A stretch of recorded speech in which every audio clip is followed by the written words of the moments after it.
Hello, hello, hello, hello. Yeah, so, oh God, I almost lost my laptop.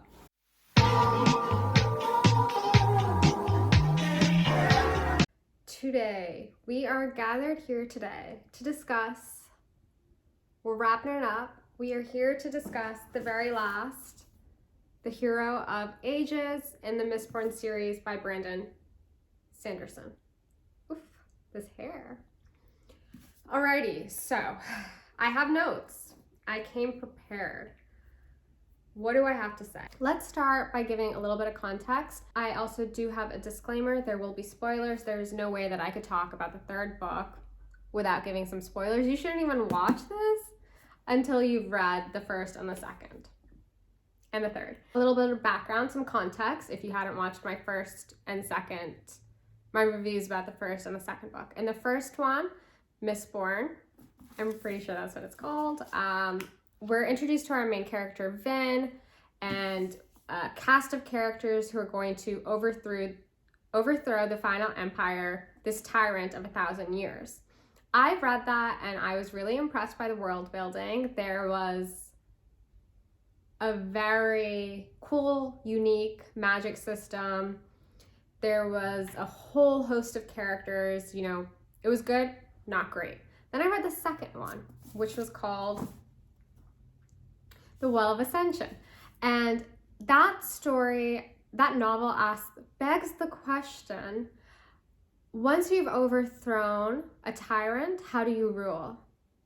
That's kind of the crux of the novel. That's what we're dealing with. And there was a lot of political things happening because our protagonists are dealing with the ramifications of their actions, and their city is besieged by 3 different would-be conquerors. And I really liked that one. I was, for some reason, on a high after reading that. I was like cloud 9, so jazzed, so pumped. I was really enthusiastic about it. I loved it. Then it took me a while to get into this one. And then I finally picked it up and found myself returning back to this world. And though I enjoyed, seeing everything get all tied up, I didn't love it in the way that I loved the second one. And I was actually, and if you guys have read it, a little bit heartbroken. Why do you ask? Why? Because our main characters, Vin and Elend, die. And though how they go is I think very fitting, and it creates a very beautiful image, it was just really sad. And I do think it's somewhat a justified ending. And I watched someone else's review and they were kind of just like, Brandon Sanderson, with killing off Vin and Elend, set the precedent that he would have no qualms killing major characters. And yeah, I got that. Noted. Thanks. But I don't know. For a few other reasons, this one wasn't my favorite. To give you a more of an overview, thematically, I would say this book is concerned with faith. In particular, oh my God, Sazed.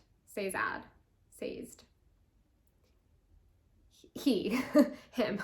He's the one who is most concerned with faith, a man who devoted his life to categorizing and studying all the various religions that had managed to survive despite, but that had for a short amount of time survived the final Lord Ruler guy's fervent efforts to stamp out religion. So he's devoted his life to this, and then when the woman that he loves the most is taken from him, he experiences a crisis of faith. He feels that he's a hypocrite. So we spend a lot of the time mired in his fears and worries about faith and how does one discover it. And he kind of has these various conversations with Spook and Breeze, and they, for whatever reason, are able to conjure up faith, and he has these chats with them, and that's kind of the extent of Sazed. I think that's how you say it. So that's what this book is concerned about. How and what do you believe in? Now, considering that I've said that and I've spoken a lot about Sazad, each book focused on a different character. The first one primarily focused on Vin. It was Vin's story. The second one, we pull back a little bit from Vin and we focus in on Elend. Now, in the third book, things switch up because essentially Vin and Elend have kind of undergone most of the character growth that they're going to experience, and Sanderson switches gears. Instead, we turn to Spook and Sazad and a little bit of Tensoon. We could have had a lot more of him. That Kandra. Sanderson did him dirty. I needed a lot more of him, and I was really upset that Tensoon was never reunited with Vin. And then is just taken from us so abruptly. Whatever. Yeah, so the third book is concerned with Sazad and Spook, and for the longest time, I was like, why? Like, yeah, they're interesting, but like, it's almost like, whatever, who cares? They're not Vin and Elend.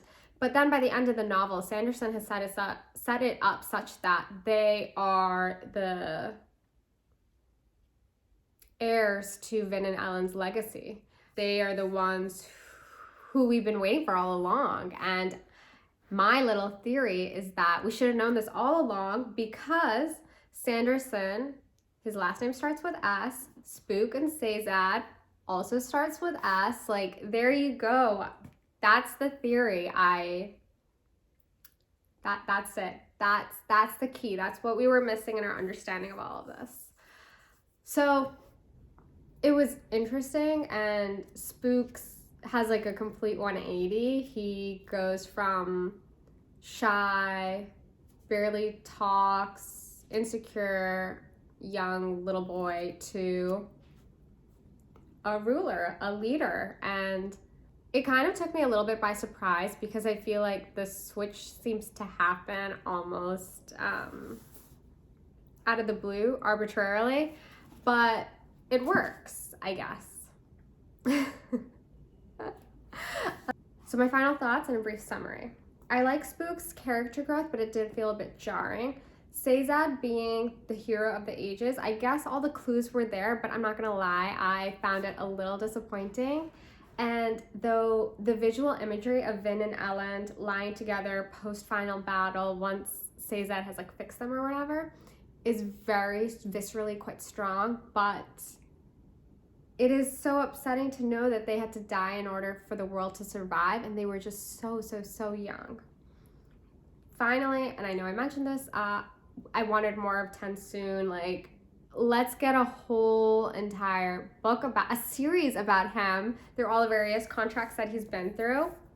I would have really enjoyed seeing more of him in the book. So that's kind of my wrap up. I guess you could say, like, I don't have as much to say because the second book blew my mind. It was really good. Maybe I need to read more politically focused fantasy books. I didn't know that was a thing I was interested in, but I guess it is, sorry.